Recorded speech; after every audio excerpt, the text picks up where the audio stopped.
Hello again, everyone. So, for this video, I'm going to talk about how suicide affects others. There is no blueprint for how we react to and cope after a suicide. We each have our own relationship with the person who died, and we all grieve in our own way and at our own pace. When someone grieves in a different way than you do, it doesn't mean that they don't care. They are just finding their own way of grieving and coping. It can be hard if they act in a way that we cannot relate to. It can also be difficult to express our own grief around others if they are acting differently, especially if those people also had a close relationship with the person who died. Patience and understanding is helpful, and it is important that you try and find somewhere that you can share your feelings. Partners.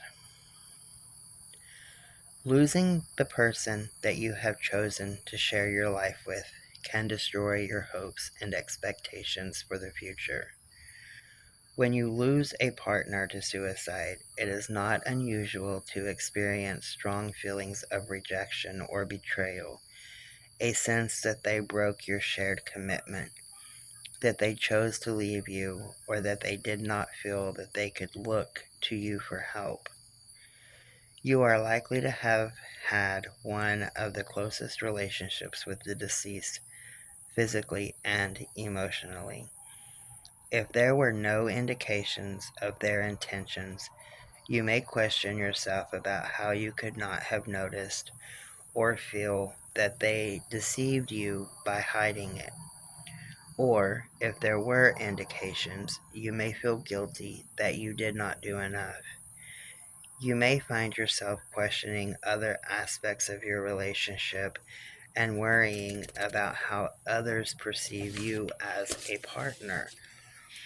It is likely that you will be grieving alongside your partner's birth or adopted family, and it may be that their reactions leave you feeling blamed in part or whole for the suicide.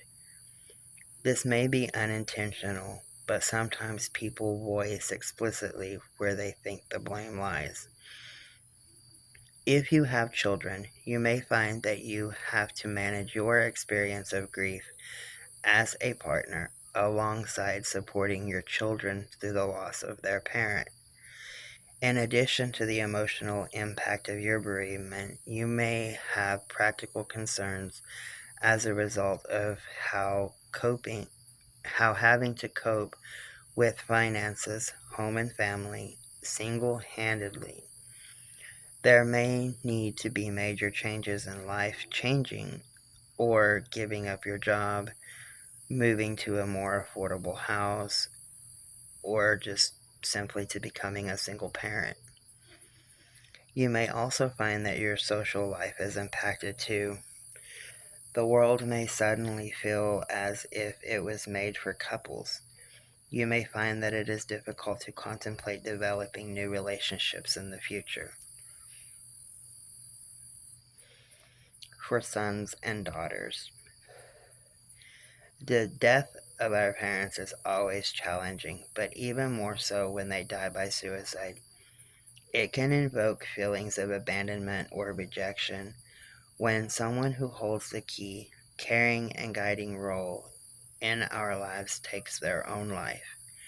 The loss of a parent can have a particularly damaging effect on our self-esteem. In addition to dealing with your own grief and confusion, you may also find yourself dealing with the remaining parent who is grieving for their partner. This may be the first time that you have seen them emotionally vulnerable, and it can be very distressing.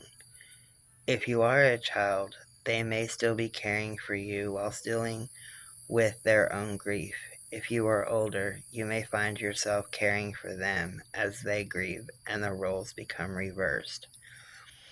If you lose your parent as a child, you may find that people around you try to protect you and exclude you from details about the death. You may not be able to grieve fully, and feelings may remain undealt with.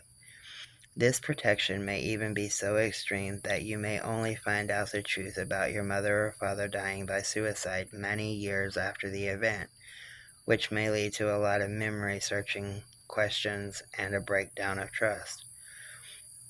If you are too young to fully understand the concept of suicide, it is possible that you will be told when you get older. Rest assured, your surviving parent most likely told you what you could understand at your age and will probably be open for the conversation when you get a little older. Siblings. When you lose a brother or a sister, you lose someone who shared many experiences with you. Memories, laughs, and even silly arguments. Someone you may have expected to be with you for most of your life. Many siblings share deep protective connections. You may feel guilty that you did not do enough to help them or that you are still alive when they are not.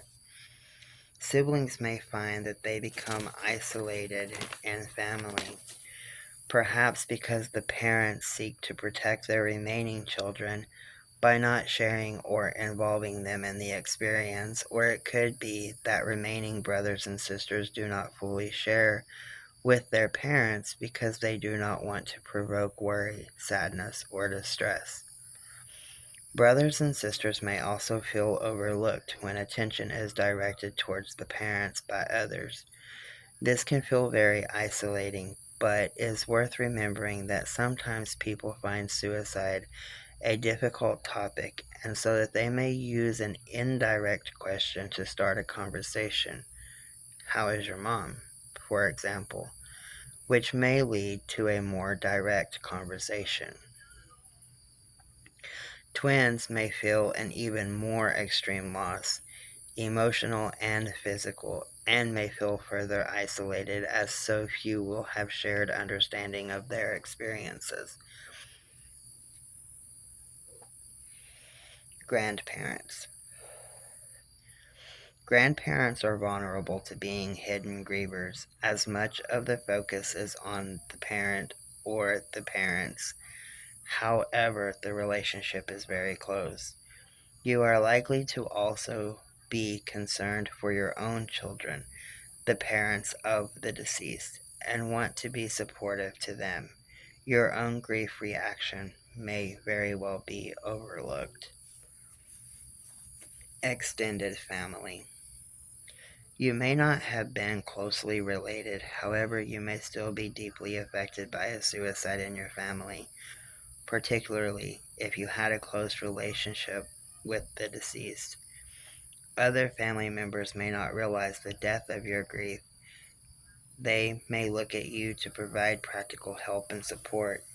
However, it can be very supportive to let them know how loved and appreciated the deceased was when you feel the time is right to share. Ex-partners. An earlier separation or divorce may not limit the grieving. You may still care deeply for the person, or be affected even if your relationship was not so good. Some aspects of your pain may be increased. For example, you may fear that your separation was a contributory factor. You may feel confused about how you are feeling, especially if you was not on good terms prior to the death. Your grief is normal, but others may not recognize this or may assume that you are not deeply affected. It is important to know and remember that no matter the reason for your separation or divorce, the suicide is not your fault. You are not to blame, and it is okay to feel however it is that you feel while you grieve. Friends and coworkers. Even if you are not related, you may still find that you are deeply affected by the suicide of a friend or coworker, particularly if you had a very close relationship to them or if you were part of a very close community. If they were a close friend, you will grieve for their loss and may wonder if you could have done something to prevent their death.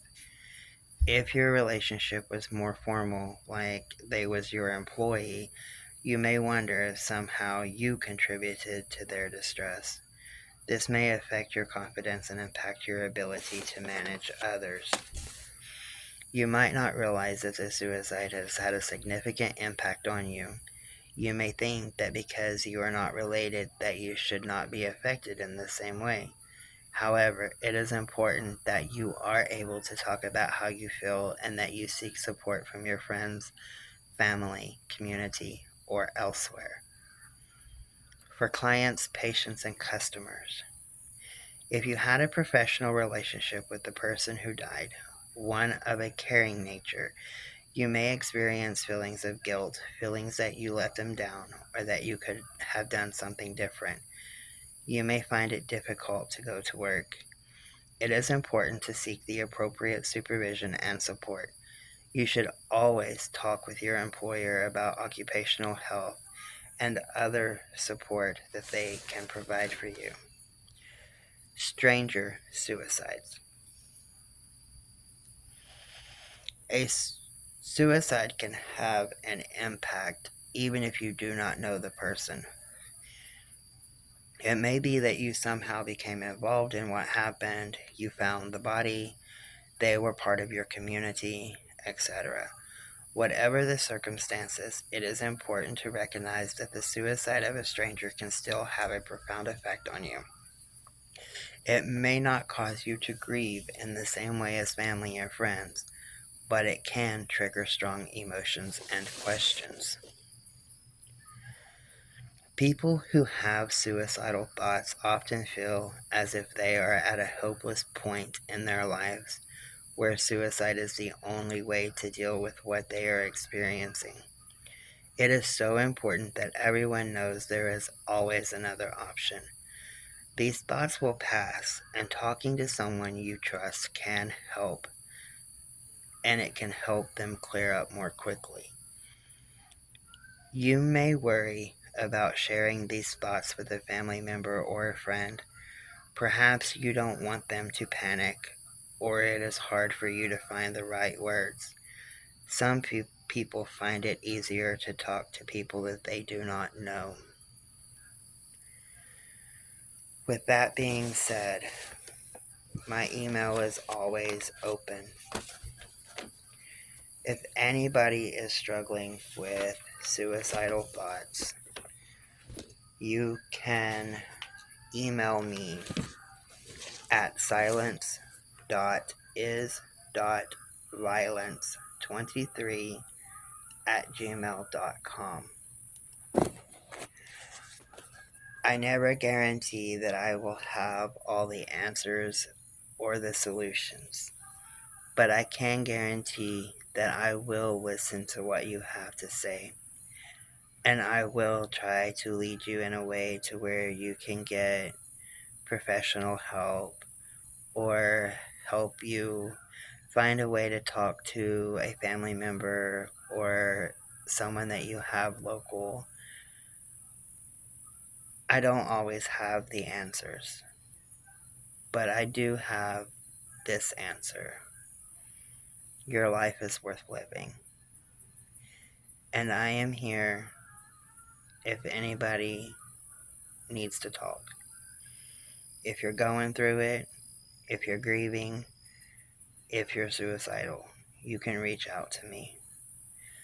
I will answer my emails, and I will do what I can to help. Much love, everybody. Stay safe.